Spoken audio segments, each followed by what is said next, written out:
Hello students, welcome again to my another session. Myself Joshi Disha, and today we are going to take an example of short-term production. So let us begin with the example. As you all are seeing, we are having an image of an example. Please take a deep look over this example, over this image. So let us start.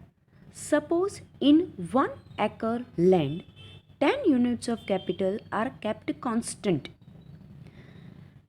Listen it thoroughly, dear students. Suppose in 1 acre land, 10 units of capital are kept constant and the units of labor are increased gradually. So we are keeping land as a constant factors, 10 units of capital as a constant factors, and the units of labor are increased gradually. We are changing the number of labors.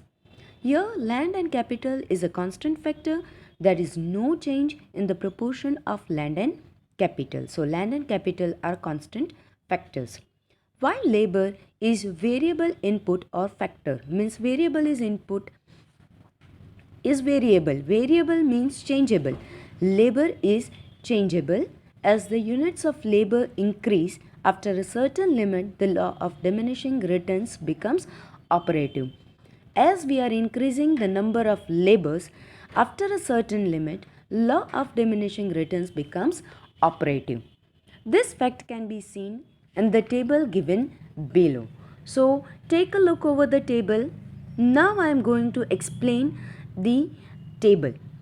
From the figures given above, it can be seen that if land and capital units are kept constant and only the units of labor are increased, the first phase total production increases. So here, as I stated above, we are keeping land as a constant factor, capital units as a constant factor, but we are changing the number of labors. We are increasing the number of labors. So what happens in the first phase? In the first phase, total production is increasing. Your labor unit goes up from 1 to 3, right? It is 1, 2 and 3. Marginal production also increases. At the same time, marginal production is also increasing. In other words, it can be said that total production increases at the increasing rates. Year average production also increases. So there are two words, that is marginal production and average production. Now what does marginal production means? Marginal production means change in output resulting from employing one more unit. Whenever we are adding one more input, then the change in the output is known as marginal production. And what is average production? Average production is useful for defining production capabilities at a specific level of input. That when we are including input at a specific level, then what are going to be the production capabilities? That is average production. So here marginal production, average production, total production, everything is increasing at an increasing rate. Firstly it was 10, then it became 24, that is the addition of 14 units. Then what happened? It is 48, means addition of 24 units. So this is called at an increasing rate. Now in second phase, labor units are raised from 4 to 6 units and increase in total production continues to grow. Now in the second phase, labor units are raised from 4, 5 and 6 and there is increase in total production, but there is decrease in marginal and average production. Now from the second phase, there is an end of increasing rate. In the second phase itself, total production is increasing, but at the same time marginal and average production is decreasing. In the third phase, 7 to 9 labor units are employed and the total production begins to diminish. Already in the second phase, it started decreasing, but total production was not decreasing. But now we can see the change in the third phase, that is total production is also decreasing. It begins to diminish, it begins to decrease. Here marginal production becomes zero and then becomes negative, and average production continues to decrease. Now what happens in the third phase? That total production is also decreasing. At the same time, marginal production is now becoming zero because it was already decreasing in the second phase, and then it becomes negative, and average production is also continuing to decrease. So from the above mentioned trends of production, it can be said that from the second phase the law of diminishing returns becomes operative. In the second phase itself, we can come to know that it is now decreasing at a decreasing rate. Therefore, after the end of second phase and before the third phase begins, far-sighted entrepreneur and manager will stop employing more units of variable inputs. So now this is a red signal, and now entrepreneurs are aware that now we cannot employ more number of laborers because now everything has started decreasing and marginal production has already become zero and it is going on a negative way. So these are the trends through which we can come to know that where we need to stop ourselves. So this was the example of short term production. Now you can see that it is a diagram of short term production. On the y-axis, it is total average and marginal production, and on the x-axis, it is units of variable inputs. That is labor units, means we are increasing the rate of labor units. And you can see there are three phases, that is first phase, second phase and third phase. Now let me explain you this diagram.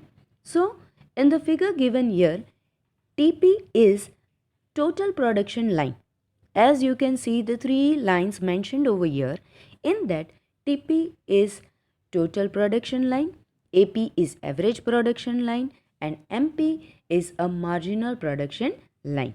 If we examine the figure, we can see that TP goes up during the first two phases. If take a look over the diagram, you must be knowing that if we examine the figure, we can see that TP, that is total production, goes up during the first two phases, as we had seen this in example. This means that production continues to increase till second phase that we had seen earlier. Then at 7th unit it becomes constant and then it goes downward. This suggests that total production begins to decrease. Now, MP line has a tendency to move upward in the first phase. After third unit, it takes a thin in marginal production decreases. This also we had studied earlier, that in the first phase it was increasing. Later on, in the third unit, it takes a thin in marginal production and it starts decreasing. At 7th unit in third phase, it becomes 0 and therefore it crosses the base line and it started becoming 0, means negative, sorry. AP line goes up in the first phase, but at 4th it becomes constant and then moves downward. So this is the diagram, and it is showing total production, marginal production and average production as stated in the example. It is exactly showing the things in the diagram. Now let us take a look over the relationship between average and marginal production line. So what is the relationship between average and marginal production line? Statistical data and figure indicate that average production and marginal production move upward in the beginning, but MP is higher than AP in the beginning. That is first phase when 1, 2, 3 units are employed. As you can see this in the diagram as well and in the example as well. That statistical data and figure indicate that AP and MP are moving upwards in the beginning, but MP is higher than AP in the beginning. Another is When average production remains constant and there is no change in it, and average and marginal production becomes equal. At this point, AP and MP cross each other, that is at unit fourth of the labor, correct? So, AP and MP are constant and there is no change in it, and average and marginal production becomes equal. At this point, they are crossing each other, that is at the point number fourth unit of labor. And the third relationship is when average production decreases, marginal production also decreases. Means when AP is decreasing, MP is also decreasing, but MP decreases more than AP. It is decreasing more in comparison to AP. Both are decreasing, but MP is decreasing more than AP. Therefore, MP line is below AP line. So that is the reason that MP line is below AP line when 5 to 9 units of labor are employed. Why more returns in the beginning? Now we are going to study that why there are more returns in the beginning, that we had seen that there are increasing, TP is increasing, MP is increasing, AP is increasing, but why it is increasing in the beginning? What are the reasons? So let us take a look over it. The important trend of law of diminishing returns is that in the beginning up to certain limit, MP continues to increase. In other words, in the beginning the returns goes on increasing. Why does this happen? There are two reasons for this. In the beginning, as proportion of variable inputs is less, constant factors cannot be used fully in the process of production. Why this happens only in the beginning and later on it starts on decreasing? The reason is in the beginning the inputs are less. Variable inputs means changeable inputs that we are using is less. Factors of production cannot be used fully in the process of production. So we are gaining more returns.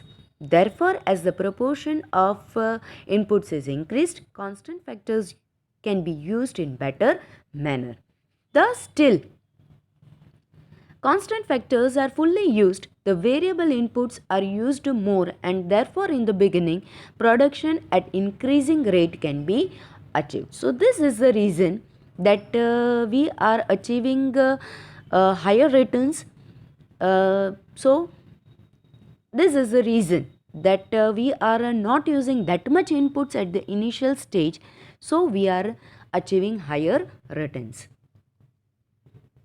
Number 2, in the beginning the proportion of variable inputs is less in the beginning and their use cannot be made efficiently. But by and by the proportion of variable input increases and their use can be made more efficiently. As a result, in the field of production, division of labor and specialization becomes more effective. Therefore, there are more returns in the beginning. Now what they are saying, that is, firstly we were using less inputs in the beginning, so returns were increasing. The second point here stated is that we are using inputs, but later on we start using inputs at an efficient level, means optimum utilization of resources. Here we are doing it that we are having inputs, but at the same time we are using it perfectly so that we can achieve the targets, we can increase our returns. So these are the two reasons that we are gaining more returns in the beginning. Now, why do returns decrease after certain limit? What is the reason, or what are the reasons that we are facing these problems that our returns are decreasing after certain limit?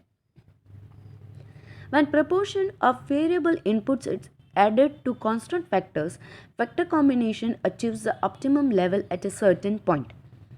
After achieving this level, if proportion of variable inputs is increased, it becomes harmful rather than helpful. As I stated that firstly we were using less inputs, so we were getting more output. Now what is happening then? On second reason was that we are now using the resources, or we can say that inputs, at an optimum level, maximum level we are using it. So now what happens, that now if we use it more, then what it is doing with us, it is harmfuling us rather than helpful. Correct? It is like the famous proverb, too many cooks spoil the broth. Correct. When too many things are involved in one particular work, then it is definitely spoiling that particular work. Too many inputs are harmful for the production. As a result, the law of diminishing returns become operative. Here, such a situation arises that constant factors remain unchanged but only variable inputs are added. Therefore, they are not used in adequate proportion.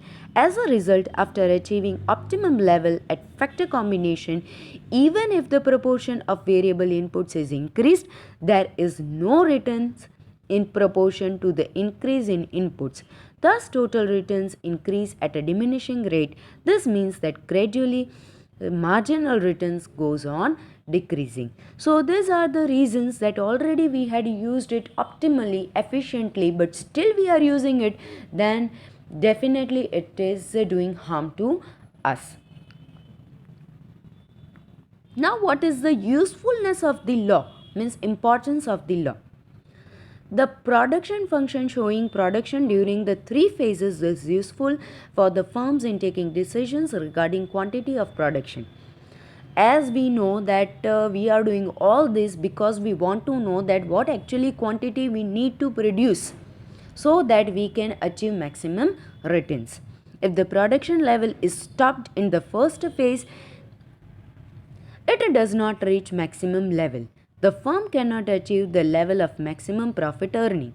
If we stop our production in the first phase only, then we are not going to achieve it on a maximum level. So we need to go on towards the second phase.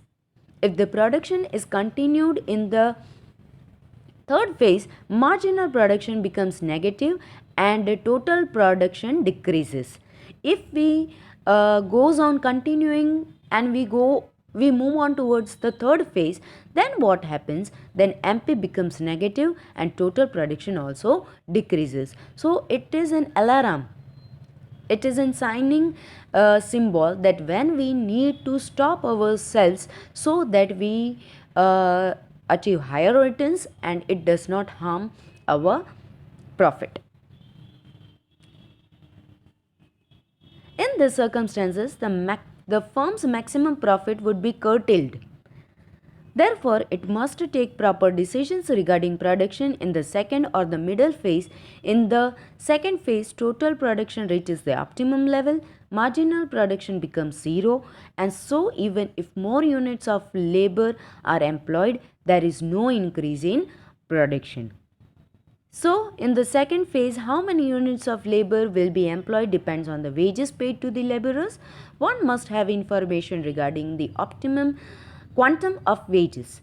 When marginal revenue, productivity, and rates of wages become equal, that number of laborers are employed in the process of production. Now we know that we are not going to stop in the first phase. We need to move on towards the second phase.